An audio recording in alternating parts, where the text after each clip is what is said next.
What's up guys, it's Matterz, and we're going to be covering a ton of DLC 3 leaked information coming to the new Black Ops 3 Zombies map in a couple of months, and we just have a ton of information, man. It's actually crazy how much DLC 3 information we have to talk about. Obviously, we have new leaks regarding Dragons, Nikolai, Stalingrad, and all of that stuff, but with those leaks, we can relate back to Ascension, REZNOV, the GERSH device, and a ton of insane stuff regarding what actually occurred in Stalingrad within sort of the Treyarch timeline and within the timeline of Call of Duty in general, and obviously relating that to world history because it plays a huge part into what's going on here. And obviously, again, we can go back to Ascension features like the GERSH device and the THUNDERGUN, and we're going to talk about why that's relevant for DLC 3 and why we may see a ton of insane stuff for DLC 3 coming very soon. So if you can, please leave a like. Let's try to hit 100 likes for this huge video regarding DLC 3 leaks and information, basically everything we know right now. So yeah, let's get started. We're going to start off here with the basic leaks for DLC 3, and obviously these are very important into going talking about Ascension, especially with Ascension and REZNOV and stuff like that. So we have, I'll read some of the lines of code here. You have DLC 3 underscore dragon underscore strike, ZM underscore DLC 3 underscore Russian underscore mech. You have DLC 3 underscore deep underscore Russia, ZM DLC 3 Nikolai summon. I don't know why I was saying underscore, but basically it's giving you the notion that DLC 3 will be in Russia. DLC 3 will be obtaining Nikolai.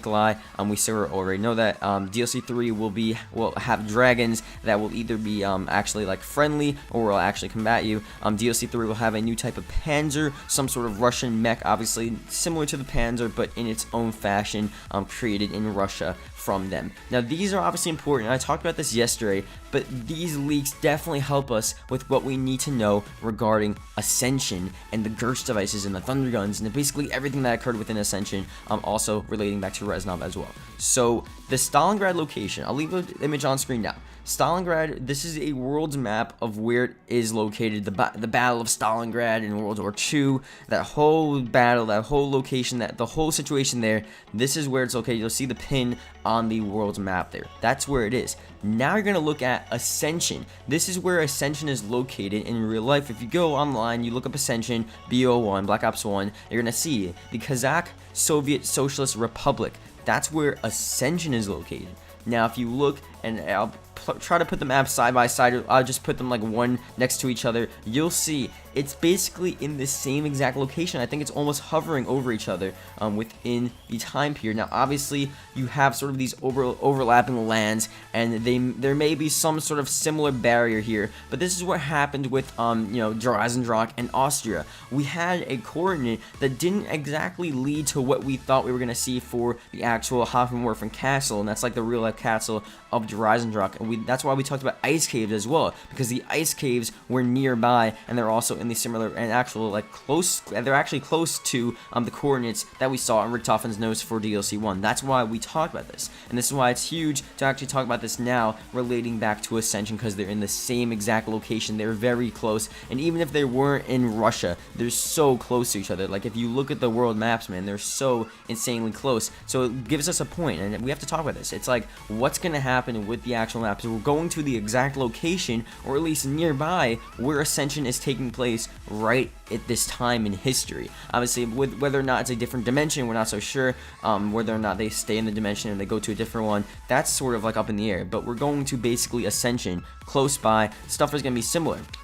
So obviously, if you think about Ascension, you have the GERSH device, you have obviously the Cosmodrome, stuff from there, the whole sort of lore of that. You have stuff like the Thundergun, a lot of like Ascension created things. You have the Martyrdom dolls and stuff like that. You have a lot of interesting stuff that we may see within that thing that was actually created and used within the Cosmodrome, the Russian Cosmodrome of Ascension. And obviously, in the whole location, that whole area, the Russians may be using that. So we may see elements from Ascension, even though we're not going to Ascension necessarily. We may see elements from Ascension because they're in the same sort of location. They're basically fighting the same war, and they're using the same sort of stuff. Whether or not we're in the Cold War period or we're before that, we're not so sure, but it's in the same location. Maybe we'll be seeing Ascension before the Cold War and before the 1960s and the GERSH device, so that may be pretty cool. We'll have like early prototypes and stuff like that that. But other than that, you have to talk about REZNOV now, because REZNOV is very interesting. If you go on COD Wiki and you look at his history, he has a huge thing here, the Battle of Stalingrad. REZNOV basically had a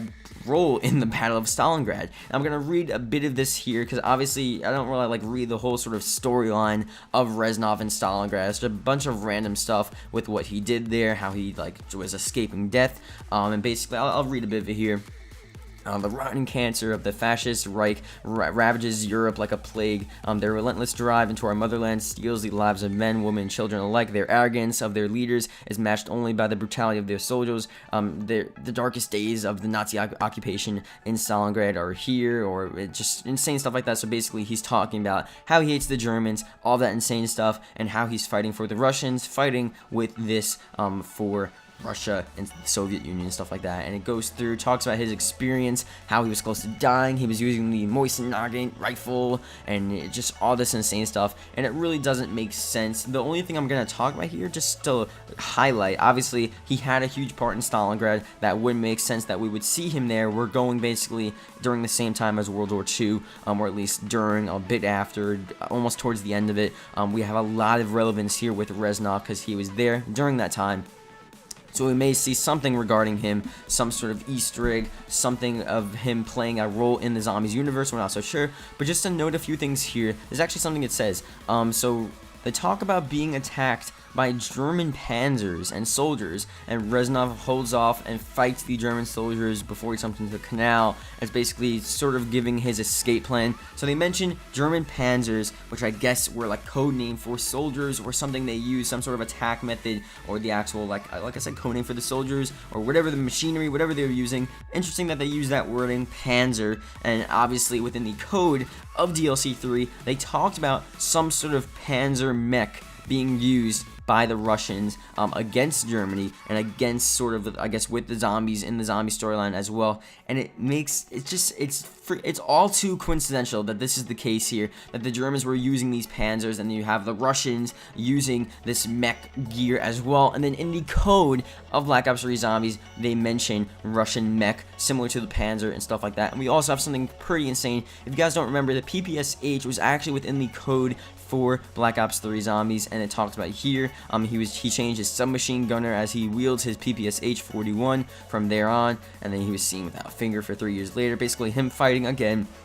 Different like detailed descriptions of what he's doing, but the main point there, he's using the PPSH. There's German panzers. I mean, if this is like, I guess, foreshadowing DLC 3, I don't really know what is, because honestly, all this information, man, all this stuff relating back to Stalingrad, with REZNOV being there, with Ascension being in the almost like similar location where Stalingrad's actually going to take place, DLC 3, it's gonna be insane. We're gonna have a lot of insane stuff, so we'll have to see. I mean, this is a lot of insane like storyline information for DLC 3 as of now, and we're not so sure if this is all going to relate back, but I think based on the leaks, based on what we know so far, it seems pretty likely that we're going to see a lot of this, and it just seems pretty cool that this is the case now. So let me know in the comment section below what you think about all this. Do you think REZNOV will play a role in DLC 3? What role would that be? Or if he's just going to be like this sort of outward, sort of, I guess, outside force in the Zombies universe, where he's not directly there, but there's sort of remnants of him and sort of hints towards him maybe being a higher force for DLC 4, or maybe being like almost Dr. Groff, like he's not exactly there, but there's a huge sort of storyline thing that actually occurs with him during the storyline, during the Easter egg, during the map, whatever you want to call it. So let me know about that. I guess the GERSH devices, the Ascension of elements and stuff like that, what do you think about that as well? That's something pretty interesting. And then the leaks in general, let me know what you think about the leaks. The leaks really do give us some pretty interesting information, and this is only the beginning of the leaks. We're going to see a lot more once we get more, I guess, code, I guess, miners trying to find the code. This is like the top of the code. The real dev basically talks about this being sort of preliminary steps to getting real information for DLC 3. This is just the outlined information for DLC 3, so we have a lot more to discover, so it's gonna be pretty insane to actually see what we get for DLC 3. Other than this, man, it's a lot of insane stuff to actually grasp, and we do have a pretty good idea on what we're going to see for DLC 3. So just to end off the video here, I know we made the video and I told people to comment DLC 3 if you're watching, but this is a pretty long video, really informational. I do think did a pretty good job on it, I guess. So if you can, please leave a comment below. Let's put REZNOV in, because I feel like REZNOV deserves some credit, especially if he's going to be a part of zombies, man. It's going to be pretty cool. So please put REZNOV in the comment section below if you are excited for DLC 3 and if you're ready, and if you're watching right now, just so I can see the accounts that are watching at the end of this video, because it really does show your support. And it's just insane that people would watch almost right now a 10-minute video for DLC 3, and it's just insane. So let me know if you're watching right now. Put REZNOV, and I'll greatly appreciate it. Hopefully I'll try to comment too. I mean, I'll definitely look at all of your comments, but I'll try to respond to everyone that comments that. Yeah, so thank you for watching, and I'll see you guys later. Goodbye.